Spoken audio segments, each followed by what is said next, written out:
Dubliners were formed by accident. I was working with Barney McKenna with John Malloy in the Gate Theatre, and we used to go to Donoghue's to get paid because John Malloy lived in Ely Place. And we used to go over there to get the few bob. And Barney and I one day said to Paddy O'Donoghue, do you mind if we play a tune? And Paddy said, yeah, but keep it down, man, you know.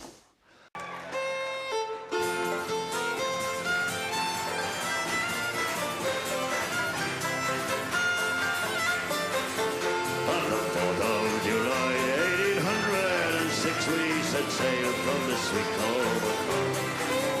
We were sailing away with a cargo of bricks for the Grand City Hall in New York. With a wonderful craft she was rigged for the nap.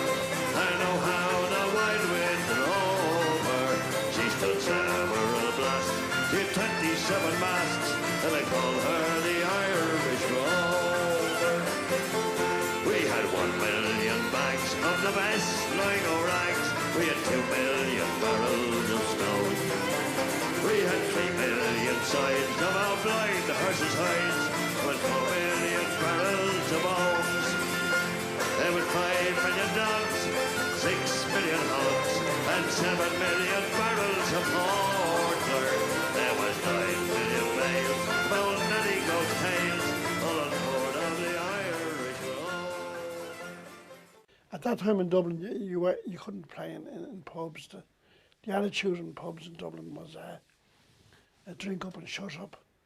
So if you sang a song, they'd stop you, and if you took out a musical instrument, they'd call the guards. You had to go to the country and read a country place called Raheny, and that's where you could have a session once you were out that far. That was, well, it was in the country that time.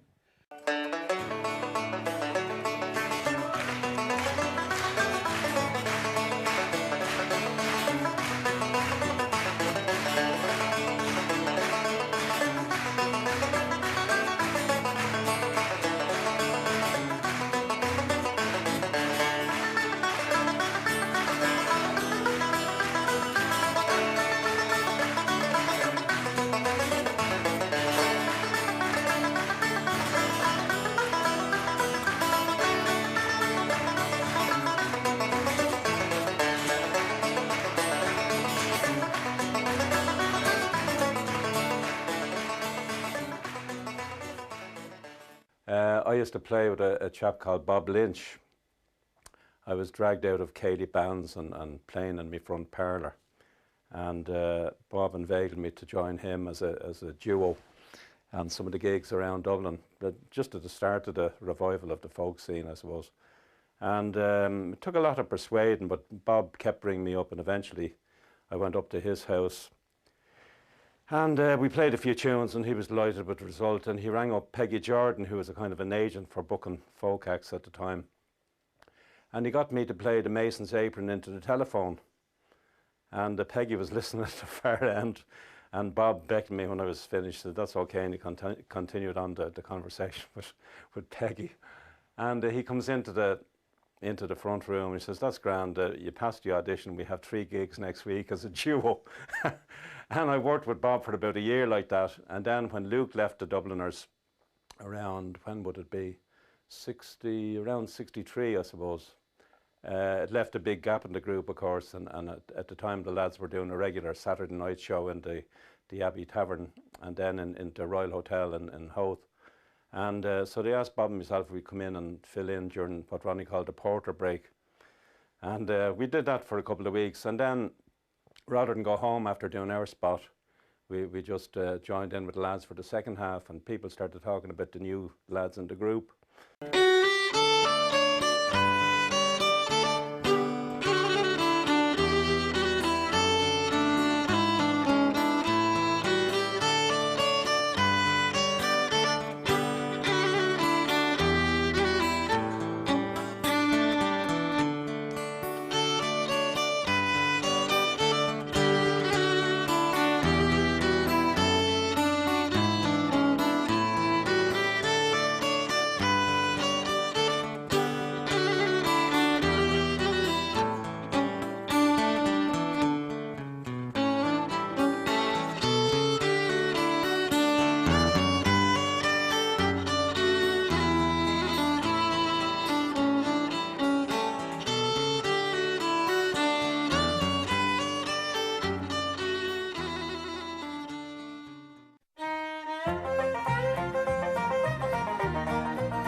Well, Kieran was one of the lads, along with Luke, that I knew before I knew any of the others in the Dubliners.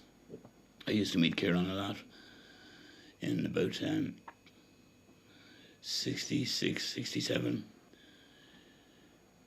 He thought very deeply about lots of things. He was very interested in the music itself, the history of the music and the language. Well, I knew Kieran too, and the parties up at his house, there was a couple of those. They were wild nights, you know, that's just surreal, like something from medieval times with the drink flowing and musicians from everywhere, from overseas, from Brittany, and the very weird music that can be, the sound of it all. It was amazing. And the grey dawn, we're outside playing the whistle with his porch made of Guinness bottles. And I have fond memories of Kieran as well. He was also very generous and very friendly to me.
In 1973, Noel Pearson put on Jesus Christ Superstar in Dublin, and this was a huge, huge thing.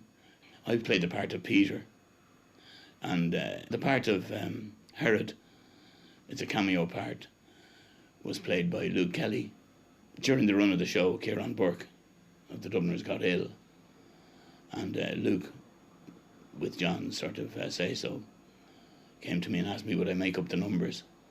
I danced in the morning when the world was begun. I danced in the moon and the stars and the sun. I came down from heaven and I danced on the earth. At Bethlehem I had my birth. Dance, dance, wherever you may be. I am the Lord of the dance, said he, and I lead you all wherever you may be, and I lead you all in the dance, said he. I danced for the scribes and the Pharisees. They wouldn't dance, they wouldn't follow me. I danced for the fishermen, James and John. They came with me, so the dance went on. Dance, dance, wherever you may be. I am the Lord of the dance, said he, and I lead you all wherever you may be, and I lead you all in the dance, said he. I danced on the Sabbath and I cured the lame. Holy people said it was a shame. They whipped, they stripped, they hung me high, left me there on the hill to die. Dance, dance, wherever you may be. I am the Lord of the dance, said he, and I lead you all wherever you may be, and I lead you all in the dance, said he. I came to know the Dubs in 1967. I was playing with Dermot O'Brien, the clubman, and he had a hit in Ireland with the Merry Ploughboy, and the Dubs were managed by Phil Sullivans, and they got this idea, tour, Dermot O'Brien and the Dubliners, England concert tour, and I got to know the lads then, and we became very friendly, especially John and Barney, and we used to stay up all night. They were teaching me Irish music, and I was trying to show them a few chords, and we just continued on over the years. And then I used to meet Luke in a pub of all places called Sheehan's in Chatham Street, and over the years, you know, as I say, we just kept up the friendship, and then occasionally they'd ring me and say, "Listen, we're playing here, you know, you're free, will you do a gig with us?"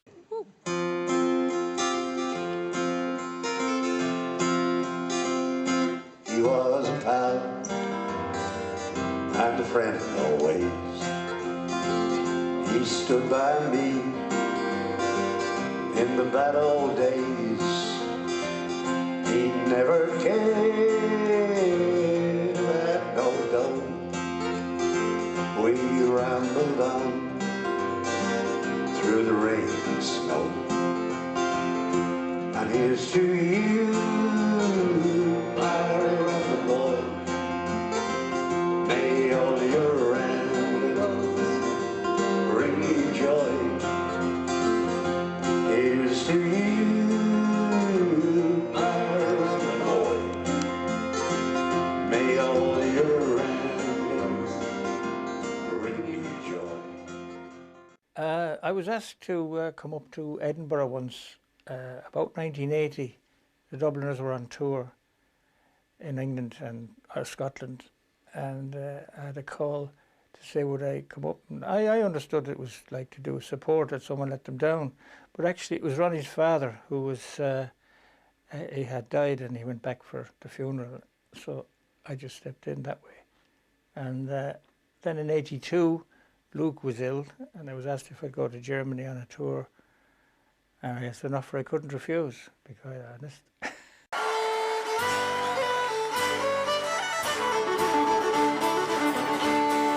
I was going over the far-famed Kerry Mountains, a man with Captain Farrell and his money he was counting.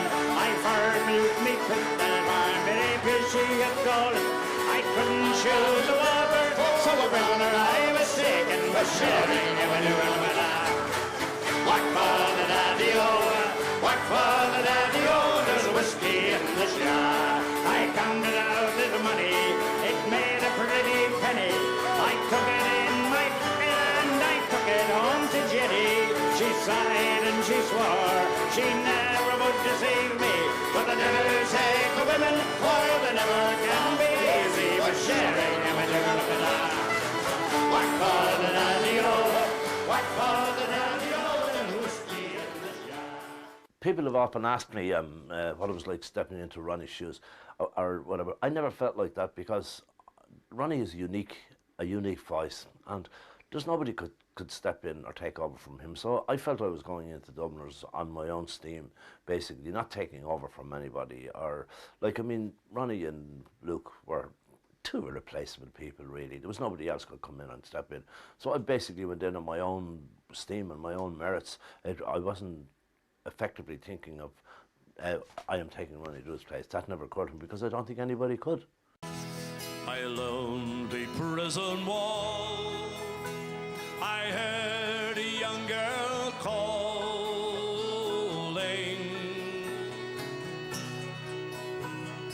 Michael, they have taken you away, for you stole Trevelyan's car, so the young might see the morn.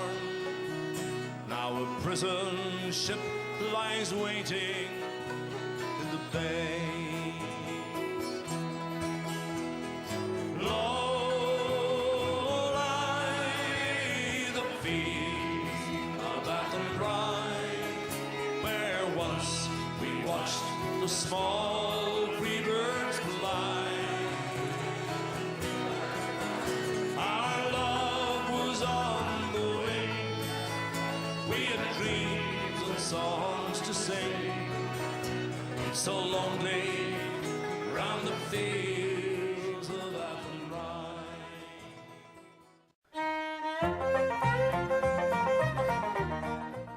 Luke brought warmth and power to so much of the Dubliner story that he's remembered today as having been a great character and is still very much loved. People said he was a socialist. People said many things. But first and foremost, Luke was a great performer. To be able to move millions with this sound and this Irish skill is extraordinary. He was a man for all seasons, I'd say. Luke liked celebrity. He liked the idea of being a pop star. Luke was a very complex man. In a way, I think you know, Luke was before his time. I think Luke was a poet and prophet as well. Luke was so proud of being Dublin, so proud of the part of Dublin he came from. He had wonderful diction, great delivery, a great power and passion in everything that he sang. When Kelly got into full flight, one of those big tunes, threw his head back and just surfed on that wave of the Dubliners' music around him, something magical happened. There's no doubt about that.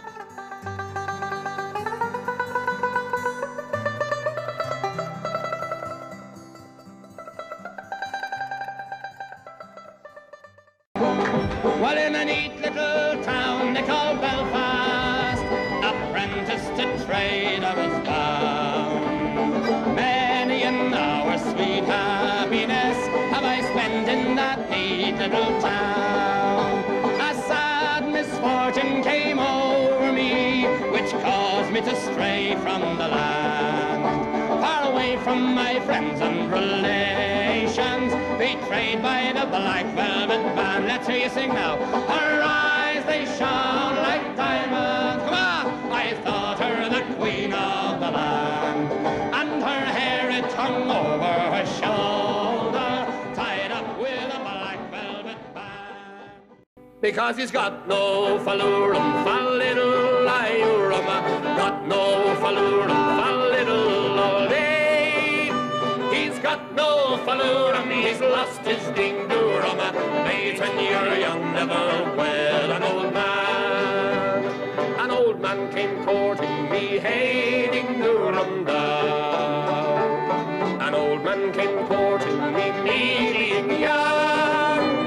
An old man came courting me, fain would he marry me. Mate, when you're young, never wed an old man. Because he's got no fallurum, fa little iurum. He's got no fallurum, fa little olay. Let's hear you sing. He's got no fallurum, he's lost his ding-durum. Mate, when you're young, never wed an old man.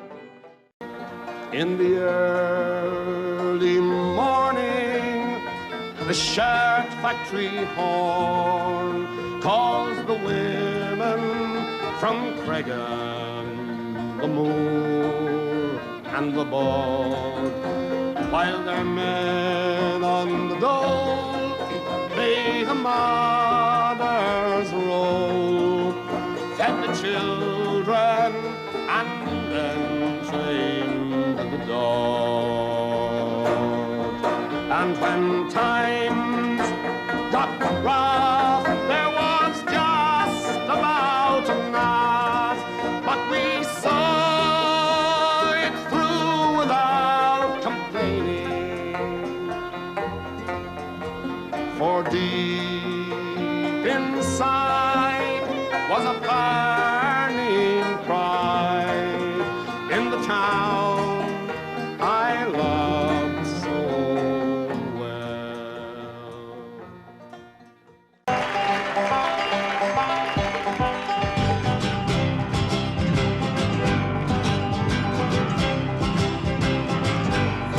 Oh, glory, oh, now I'm the Lord's disciple.